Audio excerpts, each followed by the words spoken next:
미국은 대선 결과로 긴장감에 휩싸였습니다. 일부 주들은 소요 사태를 우려해 주 방위군을 배치하고 백악관 주변에도 높은 울타리를 치며 대비하고 있습니다. 이런 분위기가 형성되는 건 미국의 선거 제도 때문인데요. 승자 독식주의를 고집하는 데다 주마다 다른 개표 방식으로 인해 혼선이 불가피하죠. 이번 선거는 역사상 가장 많은 유권자가 우편 투표에 참여했지만 오류가 넘쳐나기도 합니다. 일각에선 민주주의를 위해 만들어진 선거제도가 모순적이게도 미국의 헌정 질서를 뒤흔들고 있다고 하는데, 미국의 선거제도와 분위기가 어떻길래 민주주의가 모순적이란 말까지 나오는 걸까요? 영상 시작 전 좋아요와 구독 부탁드립니다. 미국 대선은 우리나라와는 다른 독특한 선거 방식을 갖고 있습니다. 유권자가 먼저 선거인단을 뽑아 간접 선거로 대통령을 선출하게 되는데요. 각 주에서 가장 많은 득표를 한 후보가 선거인단 전체를 가져가죠. 이때 최다 득표에 성공한 후보가 정작 선거에서 패배하는 사례가 번번이 일어나면서 승자 독식주의는 악명이 자자합니다. 지난 2016년 대선 때도 힐러리 클린턴 후보가 전체 득표수는 많았지만 선거인단 확보에 실패해 대통령에 당선되지 못했죠. 때문에 전체 민의를 대변하지 못하는 선거인단 제도와 승자 독식주의를 개선해야 한다는 움직임이 일고 있지만 쉽지 않습니다. 공화당과 민주당은 물론 각 주의 이해관계가 첨예하게 얽혀있기에 개정 시도를 여러 차례 했지만 번번이 실패했습니다. 게다가 주마다 개표 기준과 방식이 달라 혼선이 일기도 하는데요. 미국 대선의 투표 방법은 우편 투표와 조기 현장 투표, 선거 당일 현장 투표로 나뉘는데 주마다 우편 투표의 집계 기준과 개표 시기가 다릅니다.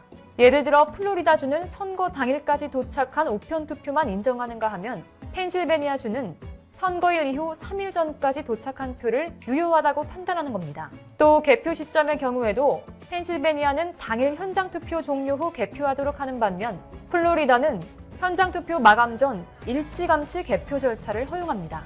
이걸 한국으로 따지면 서울과 부산의 개표 기준이 각기 다른 건데 전혀 상상할 수 없는 일인 거죠. 그리고 우편 투표 자체에 시스템적 결함이 발생하기도 했는데요. 이번에 투표율이 급증해 용지 배달이 늦어지고 서명 미비 등으로 접수 거부된 표가 속출한 겁니다. 뉴욕타임스에 따르면 현지 시각 1일 기준 부재자 투표용지 중 3,600만 개가 아직 도착하지 않았거나 접수가 거부됐다고 합니다. 뿐만 아니라 중복 투표 가능성도 배제할 수 없죠. 투표용지가 실수로 여러 장 배송될 수 있을 뿐더러 유권자가 우편 투표를 한 뒤 대선 당일 현장 투표를 하는 것을 막을 수 없기 때문인데요. 실제로 지난 6월 조지아주에서 실시된 예비선거 결과 1000여 명이 중복 투표한 사실이 확인됐습니다.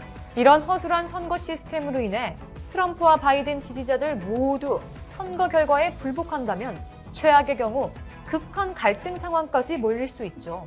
때문에 미국 내에서 상점들은 유리창을 나무 합판으로 막는 등 혼란에 대비했습니다. 올여름 인종차별 항의 시위 당시 일부에서 대규모 방화와 약탈이 벌어졌던 만큼 업체들은 대선이 시작하기도 전 이전과 비슷한 상황을 대비하기 위한 예방책을 마련했습니다. 보석업체 티파니앤컴퍼니와 약국체인 CVS는 주요 도시의 일부 매점에 가림판을 설치했고 백화점 체인 노드스트롬은 경비 요원까지 추가로 고용했죠. 여기서 주목할 점은 이런 대선 분위기를 보며 지금이 민주주의의 위기라며 경각심을 강조하는 목소리가 이어지고 있다는 겁니다. 지난달 31일 미국, 캐나다, 유럽의 교수 약 80명이 민주주의 빛을 지키는 법이라는 제목의 성명을 통해 민주주의가 맞은 위기를 극복하고자 호소했죠. 이들은 포퓰리즘, 파시즘, 정치적 극단주의를 연구해온 학자들로 세계가 민주주의를 지키는 노력을 하지 않으면 정말 어두운 날을 맞는다고 경고했습니다. 교수들은 역사적으로 권위주의나 파시즘 정권이 힘을 얻었을 땐 정치, 사회, 경제적 혼란이 있었다면서 이번 코로나19가 불평등을 심화시키고 힘으로 문제를 해결하려는 유혹이 들 것이라고 지적했죠. 그리고 이런 모습을 바꾸기 위해서는 근거에 따른 비판적인 사고를 갖고 다른 관점을 존중하면서 연합체를 장려하고 선거에 많은 유권자가 참여해야 한다고 주장했습니다. 이렇게 미국이 민주주의의 틀을 흔들고 있는 와중에 다른 나라에선 도리어 민주주의를 열망하는 움직임이 이어지고 있는데요. 실제로 태국에서는 7월부터 학생들을 중심으로 군부 정권과 왕실의 권력 제한을 요구하는 시위가 이어지고 있죠. 홍콩의 상황 역시 한층 격화되고 있는데요. 지난 8월 홍콩 경찰이 국가보안법 위반 혐의로 범민주진영 인사들을 잇따라 체포하자 반중국 매체와 시민들은 지속투쟁을 예고했습니다. 이처럼 민주주의를 열망하는 두 나라 시위대의 공통점은 뭘까요? 그건 바로 모두 시위에 있어서 한국에게 영감을 받았다는 겁니다. 홍콩 민주화 시위의 주역인 조슈아 웡은 지난 6월 이렇게 말했습니다. 한국의 촛불 집회를 보고 용기를 내 범죄인 인도 법안 철회를 이끌어냈다. 네이선로 역시도 이렇게 말했죠. 홍콩 시민들은 한국 영화 1987, 택시 운전사 등에서 독재 정권의 잔혹한 폭력에 맞서는 한국 시민들을 보고 용기를 받았다. 실제로 홍콩의 시위 초반의 한 집회에서는 참가자들이 통기타를 들고 나와 임을 위한 행진곡을 부르는가 하면 우리나라의 민주화 운동을 담은 영화 변호인, 택시 운전사, 1987 등을 함께 보기도 했었다고 하는데요. 심지어 태국 반정부 집회에는 K-팝까지 등장했습니다. 최근 방콕 도심에서는 수천 수만 명이 모여 군부가 제정한 헌법 개정과 호라유 총리 퇴진, 군부제 개혁 등을 요구하는 반정부 시위가 이어지고 있는데요.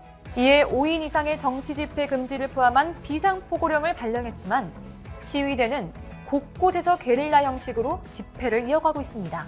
그런 와중에 지난 10월 SNS에 올라온 한 동영상이 큰 이목을 끌었죠.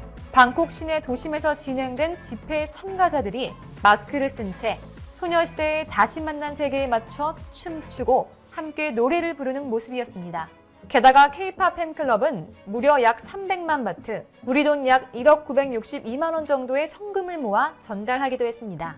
이처럼 한국의 민주주의와 시민들의 성숙한 인식은 전 세계의 민주주의를 열망하는 이들에게 선한 영향력을 끼치고 있습니다. 대한민국 주권은 국민에게 있고 모든 권력은 국민으로부터 나온다. 2013년에 개봉한 영화 변호인의 대표적인 명대사이면서 대한민국 헌법 제1조 2항인 이 대사는 대한민국의 주인이 그 누구도 아닌 국민이라는 걸 되짚으며 잊고 있던 당연한 권리를 다시 한번 되새기게 만들어줬습니다. 그리고 지난 60년 동안 격동적인 사회 변화를 거치며 총 9차례의 개헌이 시행됐지만 단 한 차례도 변하지 않은 항목이 있습니다. 그것은 헌법 제1조 1항 대한민국은 민주공화국이다. 이 헌법 제1조 1항은 임시헌장 제1조와도 같습니다. 조수왕 선생의 삼균주의에 입각해 설립된 대한민국 임시헌장은 제1조에서 국민이 국가 권력을 행사하는 민주주의 체제임을 분명히 했습니다. 이는 대한민국의 독립이 국민들의 노력과 헌신의 바탕을 둔 것이며 나라를 움직이는 힘 역시 국민에게서 나온다고 여긴 겁니다. 즉, 대한민국 역사의 주역은 언제나 국민이었고 대한민국 헌법 제1조 1항에서 대한민국의 수준 높은 국민성과 애국정신이 잘 드러난다고 할 수 있죠. 반면 미국의 수정헌법 제1조는 연방의회는 국교를 정하거나 자유로운 신앙행위를 금지하는 법률을 제정할 수 없다. 또한 언론 출판의 자유나 집회, 청원을 할 권리를 제한하는 법률을 만들 수 없다입니다. 미국 하면 자유의 여신상이 딱 떠오르는 만큼 미국의 수정헌법 제1조에선 자유의 권리를 보장하고 있으며 개개인의 존엄성을 중요시하는 걸 알 수 있죠. 하지만 최근 미국의 상황에선 과연 개인의 존엄성을 중요하게 생각한다고 볼 수 있을까요? 특히 이번 대선 기간 중 보인 모습들은 절대 세계 모범이 되어야 할 리더국이라 할 수 없었습니다. 미국은 대선 때마다 거의 대부분 시대와 역행하게 민주주의의 위기설이 나돌았습니다. 그리고 그 위기는 이번 대선에선 더욱 극명하게 나타났죠. 민주주의의 기본은 소통과 경청입니다. 현 시점에서 미국이란 나라가 강대국이니만큼 새로운 대통령은 소통과 경청하는 자세를 취해야 합니다. 또 미국 국민들 역시도 한국의 민주주의 정신만큼은 무조건 본받아 이런 충돌, 폭력 한국과 일본의 무역 갈등에 더해 코로나19 사태는 대마도를 즐겨 찾던 한국인 관광객의 발길을 완전히 끊기게 하는 계기가 되었습니다. 그로 인해 대마도와 부산항을 오가던 여객선들은 계륵 같은 존재가 되어버렸는데요. 이 여객선들 버릴 수도 없고 지금은 뭐하고 있을까요? 대마도 불매운동으로 무직이 된 여객선들이 다행히 다시 일자리를 구했다고 합니다. 잦은 결항으로 이용객들이 불편을 겪었던 여수 검은항로에 대마도를 운항하던 여객선이 투입됩니다. 여수 검은항로는 여객선사 한 곳이 여객선 한 척을 운항하고 있으나 낡은 데다가 결항이 잦아 주민들이 불편을 겪고 있던 곳입니다. 지난 4월에는 선령이 만료됐지만 대체 선박이 투입되지 않아 일주일간 여객선 운항이 중단돼 2,000여 명의 발이 묶이고 삼치와 해풍속 등 특산품 배송에도 차질을 빚는 등 피해를 보기도 했습니다. 대마도 여객선이 검은도로 발길을 옮겼다는 것은 앞으로도 대마도 운항을 기획할 수 없다는 말도 됩니다. 여수지방해양수산청에 따르면 최근 코리아 SNC 선사가 여수 검은항로 정기여객 운송사업자로 선정돼 326톤급 니나노를 투입하기로 했습니다. 이 여객선은 440명을 태울 수 있고 최대 속도는 36노트로 여수에서 검은도까지 2시간 15분이면 도착할 수 있습니다. 여수를 출항해 나로, 초도, 손죽도를 거쳐 검은도까지 운항합니다. 이로 인해 신속하고 안전한 서비스로 여수와 검은도 등 도서 주민들의 편익을 높이고 검은도를 좀 더 편리하게 방문할 수 있는 계기가 된과 동시에 대마도의 한국인 관광객의 발걸음이 더 멀어지는 계기가 되어 대마도 주민들의 시름은 더 깊어지게 되었습니다. 실제로 대마도의 현재 근황은 나아질 기미가 보이지 않고 있습니다. 아직도 대마도에는 한국인 관광객을 환영한다는 내용이 현수막이 휘날리고 있지만 오가는 한국 관광객은 단 한 명도 없습니다. 김치 라면까지 내놓으며 관광객 유치에 힘쓰던 현지 식당들은 한때 40명까지 줄을 서서 먹었는데 이제는 빚만 남았다며 문을 닫아놓은 상태입니다. 투숙객들로 가득 찼던 소규모 민박들도 문을 닫은 곳이 많습니다. 작년, 재작년만 해도 한국인 관광객이 유발한 경제효과 약 1,000억 원, 대마도를 찾은 관광객 41만 명 중 99%가 한국인이었던 대마도에는 조류를 타고 넘어온 쓰레기 천지로 변했습니다. 어차피 올 사람도 없으니 수거조차 제대로 되지 않고 사실상 방치해놓고 있는 상황입니다. 섬을 떠나는 사람이 늘면서 쓰시마시는 시승격 이후 올해 처음으로 인구 3만 명이 무너졌습니다. 나카하라 야스히로 대마도 전 시의원은 수출 규제 초반 때만 해도 어서 한국 사람들이 대마도에 오길 바라문이다. 대마도는 한국 사람들이 와야 활성화되문이다. 라는 말을 했지만 이제 그런 말조차 나오고 있지 않습니다. 대마도에 위기가 찾아오자 일본 정부에서 두 손 두 발 걷어 붙이고 나섰습니다. 새로운 관광정책을 내놓은 것인데요. 근데 일본 정부에서 대책이라고 내놓은 것이 전혀 신빙성 없어 보이는 희망 고문에 가까워 대마도 주민들의 아픈 마음에 소금을 뿌리고 있습니다. 일본 정부에서 내놓은 대책은 바로 최근에 고스트 오브 스시마라는 게임의 흥행에 힘입어 대마도 관광상품을 만드는 것입니다. 고스트 오브 스시마라는 게임 때문에 관광객이 많이 올 것이라는 건데요. 실제로 대마도가 속한 일본 나가사키현은 고스트 오브 스시마 발매와 함께 게임 세계관과 실제 섬의 역사 및 경관을 소개하는 특설 페이지를 오픈했습니다. 해당 페이지에는 고스트 오브 스시마 게임 소개와 함께 게임의 배경 역사인 몽고의 스시마 섬, 침략사, 실제 섬 풍경에서 영감을 얻은 지형 소개 등을 담고 있습니다. 이 페이지에는 게임 속과 비슷한 광경을 볼 수 있는 명소들도 소개하고 있습니다.